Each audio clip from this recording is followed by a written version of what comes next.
Hello viewers and welcome to our preview for F1 2020 and a little bit of footage here from Zandvoort. You can see a bit of action between the two Renaults there having a little battle, and we'll talk more about the driver changes there probably later in the video. But it's our first look at the game, and I think I've been doing this looking at the various Codemasters games now for over 10 years, but since it came to consoles, 10 years of Codemasters. You can see the first footage here that was shown on F1. I think we did this at the end of 2009 actually, I can't remember now. It was a very early build there, being filmed by Lee Mather as cameraman, with the handling not finished and everything else. And then of course a few months later my first look at F1 2010 and explaining what that was all about and going through the various handling and getting used to developing all this sort of stuff on YouTube as well, presenting it, and of course the changes that there's been. I thoroughly enjoyed F1 2010 at the time. I think given where we had come from and what Codemasters had to do as ever in taking a franchise, building something, it was always going to be an epic challenge. And of course building on that in F1 2011, which I enjoyed immensely at the time as well. Had a lot of fun on that game. Love those old engine sounds. A key moment for me. Welcome then to Brands Hatch from 1988. Alan, you're on board with Nigel Mansell. How nervous are you? I was very nervous. And so it's been a long journey getting to this point now, and here we are 10 years later, F1 2020. The season may not be happening at the moment, but the game is, and it's great to see it, and we're going to take a look at the video. We've also got subtly altered HUD, and you notice the DRS is green in the corner there when you press the DRS. Same as last year, but they've just changed the shape and design. It's much better now. I actually find it catches my eye. If I ever forget the DRS, catches my eye in the corner. Quite a nice subtle addition. Do like the subtle changes. I mean, when you've got a decent UI, you don't want to change it every single year just to make something new. That's when games start to get gimmicky in the way they're presented. I think here they've got something that works, but adding that extra green light at the corner there really worked for me. Of course, because I don't always know where the DRS zones are on a course, so it just gives me that little reminder. And again, trying to keep the car, you know, it's a bit more on the track this time. Learned on that last lap where some of those braking points were, but still a lot of speed to find, and it's completely different if you're going to be driving this in something like a Red Bull. You can really throw the car into the corners a lot more. So it will take time, doing lots of laps and working my way around it. I mean, for me, I'm still impressed graphically with the steps that have been made, but there have been graphical refinements compared to last year's game. We're going to look at that in just a moment as well. What I'm going to do is I'm going to leave you with a bit of gameplay for a moment so you can hear the audio, and then I'm going to come back in just a moment.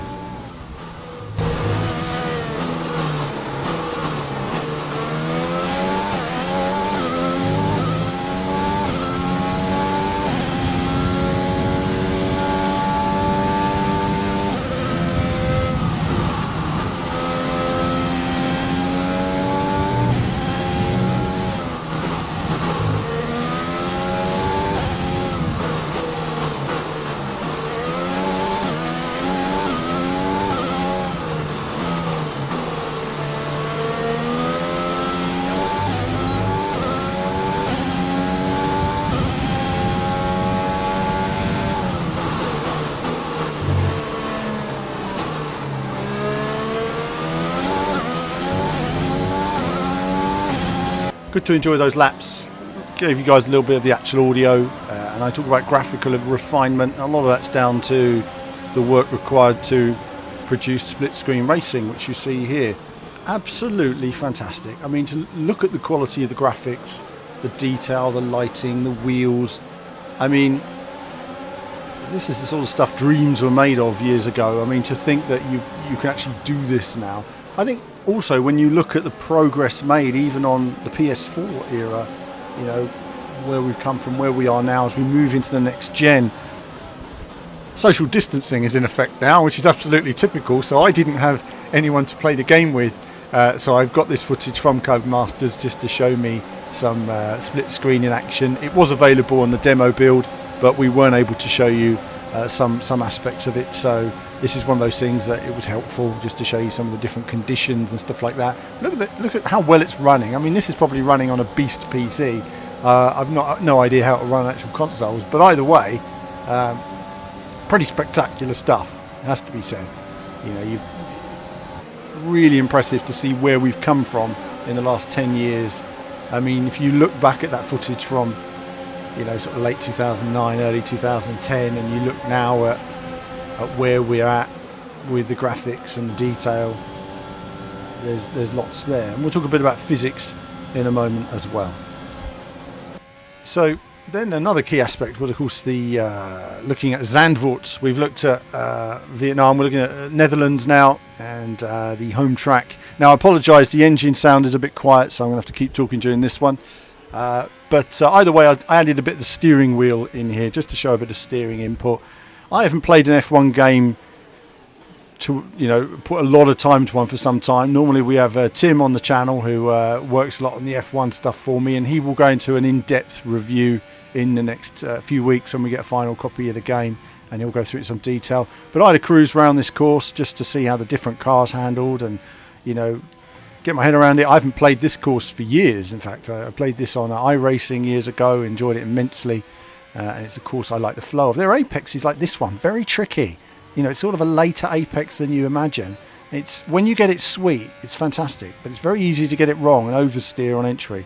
Again here as well, you want to just get the car into the corner. If you understeer, then you're going to lose so much time. So it's better to get the car in. And this corner as well, again, there's a mid-corner apex, so you line the car up for the exit. Otherwise, you can just shoot off the exit if you get on the power too quickly. And remember that DRS is all important. Down the start-finish straight to get that speed. Getting the car in early as well into the apex. This was a lap I did slightly earlier, actually, so it was a bit slower than the Ferrari one, but that first apex is really important. Your lap can be discounted if you go too far wide on the curbs. And again here, just getting the car in, finding it not too tight, progressive, so you can keep the car nice and straight on the exit. You've got to be really progressive with the acceleration, get some good grip. Flat through here. Love the speed through this section, and again it's blind through here, so players using the T-Cam have a massive advantage on this course because you can see so far, you can see so much. I mean, that's why the players use it, and you can see what's coming up, different vantage points through apexes of corners, and it just makes it easier to play. But this is the view everybody plays from, so why not play from this view as well? And that's why I've focused majority of the time on this view in the video. But the cars all handle as you would expect them to. They all have their sort of nuances in terms of speed and handling, and either way you can still get good lap times out of all of them. And I'm sure the eSport players will go into some depth as to what they've been experiencing on F1 2020 as well. So again, now I moved on to the next course. So I moved on to Hungary, Hungaroring, good track, technical circuit, and again I'm back in the Ferrari. I quite like the Ferrari, it was working for me, and again I was just learning my way around this track. I enjoy this track. It's a more technical circuit. I don't maximise the lap in any way, but give me 100 laps of time and I would improve my lap times immeasurably. I'm also not doing my energy deployment on these laps either. I'm just cruising around essentially.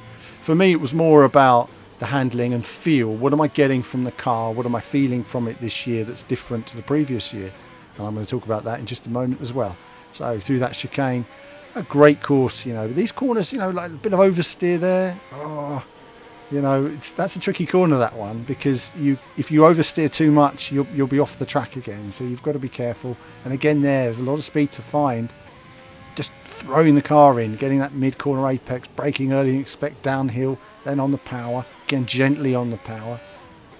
And again here, you want to turn at the right time to find the apex, gently on the power on the exit, because that gives you extra traction.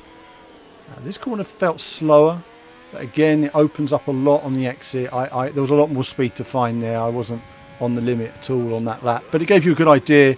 Felt good. You can see they're cruising round. Nice replays as well. I just love a good replay. But I went back to F1 2019 because I thought, I wanted to just give myself some more reference as to where we've been.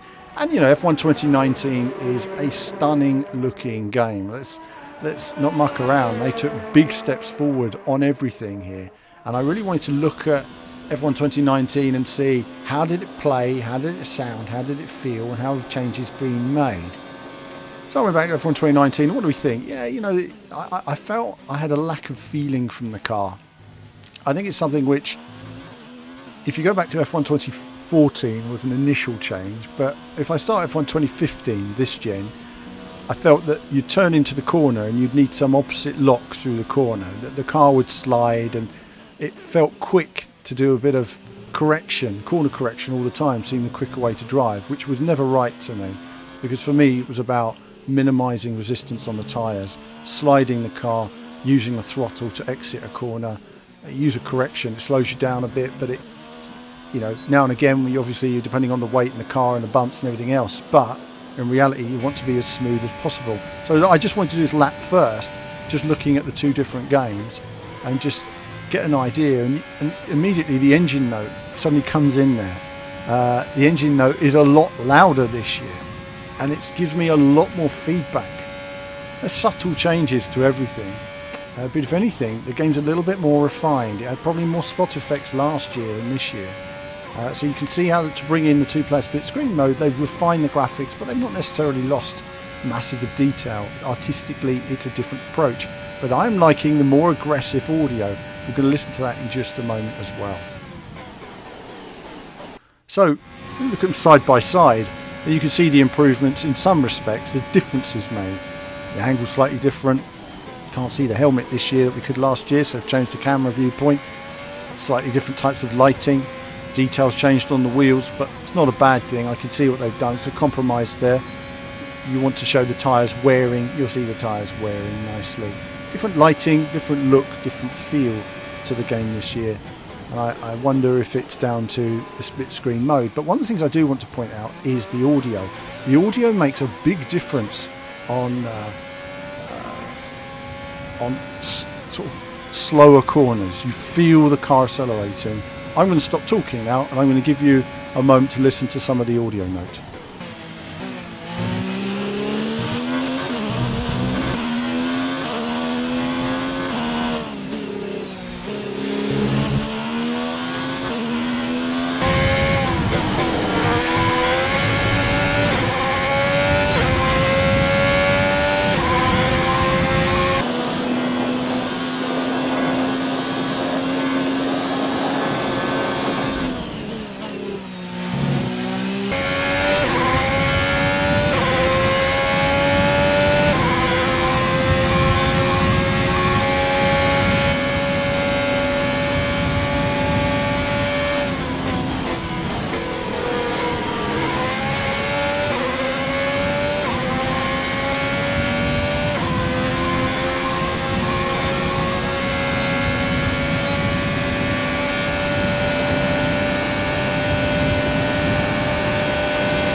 So a moment there to listen to the audio.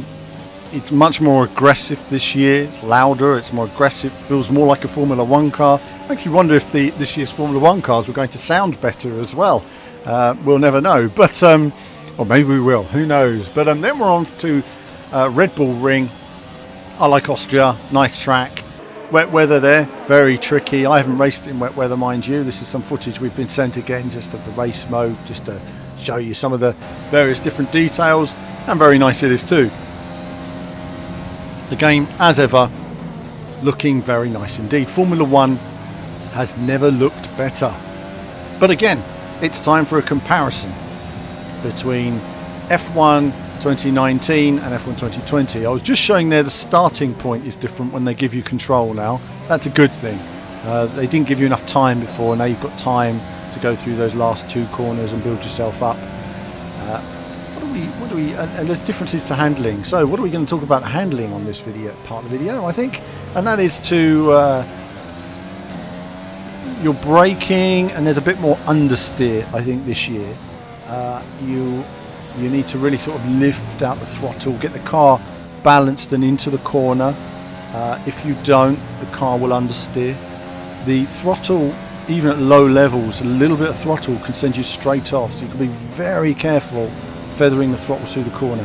So often what you do is brake before the corner, accelerate into the corner very gently, which gives you good traction as you progressively exit. Here you've got to be very careful, because any kind of throttle response through the corner can see you just understeering completely through the corner. So in terms of getting your braking and your acceleration right, that's going to be quite a personal thing to set up. Same with the steering. I've actually got it on a slightly more sensitive steering this year. I've increased the sensitivity than I had on the 2019 game. 2019 I'm running at standard, I didn't change the steering at all. 2020 I've had to increase the sensitivity of the steering. Likewise on 2020 I increased the brake sensitivity, but that caused brake locking rather than more sensitive brakes, which was quite interesting. So it's really just a case of looking at the brake settings and getting those right. So if you want to be competitive, there's a lot you need to do. I'm kind of limping round, if you like, sort of touring the circuit rather than feeling confident in being able to put the car where I want it. I think you need to find a car that suits you, a setup that suits you, but gradually develop something there. So if you can't do something, practice makes perfect in finding something that works for you. Lots and lots and lots of practice. That's how you get good at games like this. And really, like you say, joining a league and finding out and learning and watching other players, watching what they're doing with their energy and how they're using it, watching the lines that they're taking, watching the course limits that they're finding. And again, new audio for the replays as well. I'm going to just compare the two replays here. Minor changes to them, but just lining up those laps across the two games. And again, just seeing a tour, I'm still so impressed. I mean, it's like watching TV in many respects. Just imagine where we're going in the next generation. When we look at the Unreal 5 demos and where they're going with tech, it's really going to take it forward in ways we can't imagine right now. It's going to look like TV. Let's have a listen to last year's replay to this year's.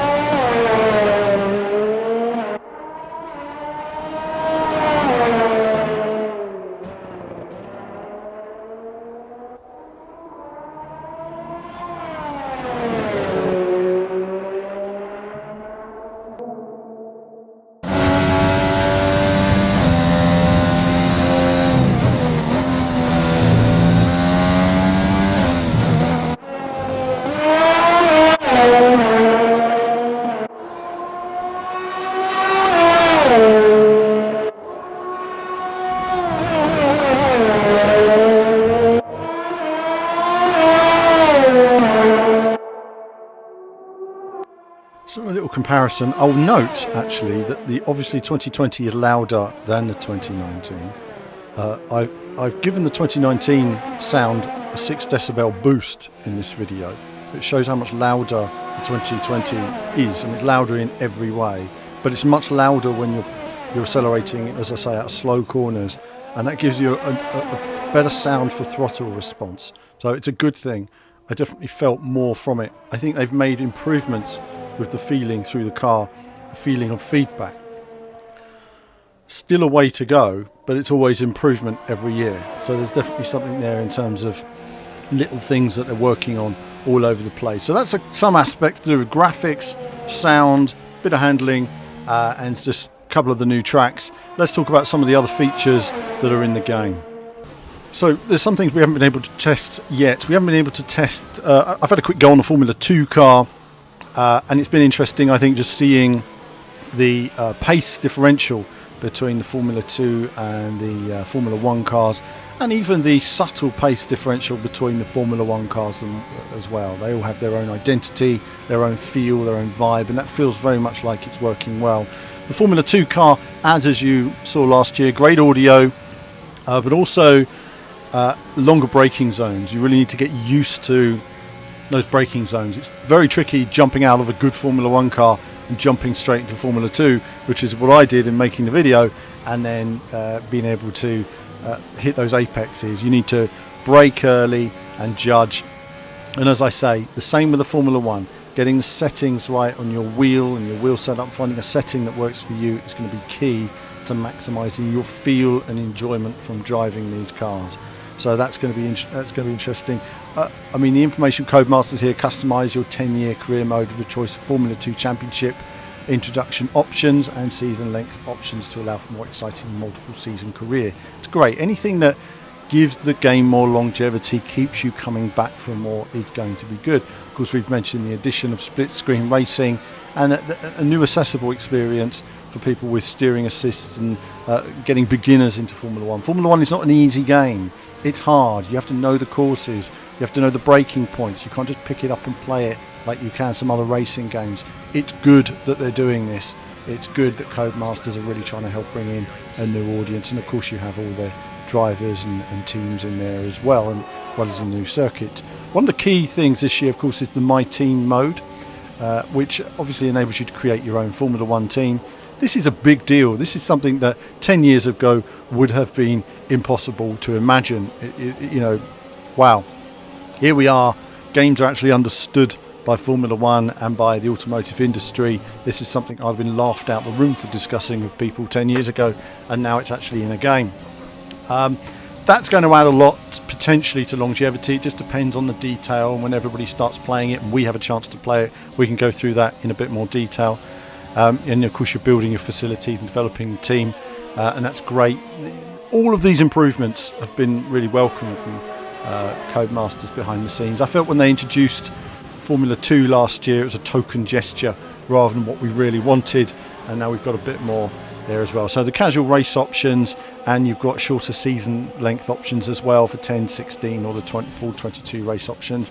Again, that adds something for people who don't necessarily have the time to go through absolutely everything. All the drivers and teams, of course, are there from the 2020 Championship if they drive, and as I say, we look forward to testing the classic Formula One cars, which aren't in this build, but the Schumacher cars and stuff like that. I do look forward to testing those. And really, again, looking at a comparison between last year and this year, I have to go back sometimes to test some of the older games to see where we were. Point of reference is everything here in saying, oh, where's progress been made? And the review we go into obviously will be in depth. Tim will go into that, and he'll compare it to last year and discuss some of the strengths and weaknesses that either have or haven't been improved. And that's something some of you listening will also go into, is has this been improved or that been improved? Some of these things I'm not aware of, but those of you that play Formula One all the time will be aware of them. So lots to look forward to. You've got your F1 esports, various online rank modes and stuff like that. We look forward to seeing how everything develops online. I think this year is a step change.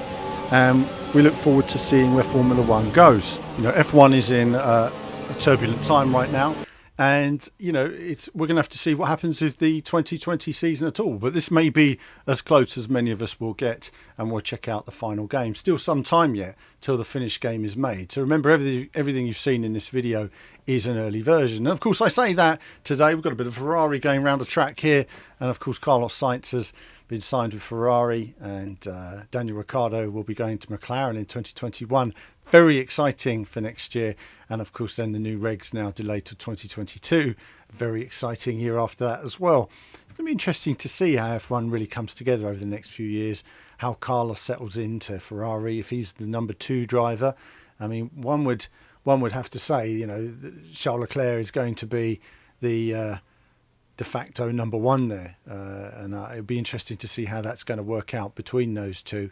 And as I say, it's really important for Carlos to get a good footing in that team, because where does he go if his career doesn't go so well there? He's really put himself in a place there now where he needs to perform, and I'm sure he will. Obviously he's got a lot of experience, a lot of talent, and he really needs to work on bringing all of that together, and a good support structure from his family as well, obviously there as well behind the scenes. Daniel Ricciardo, McLaren, Mercedes engines next year.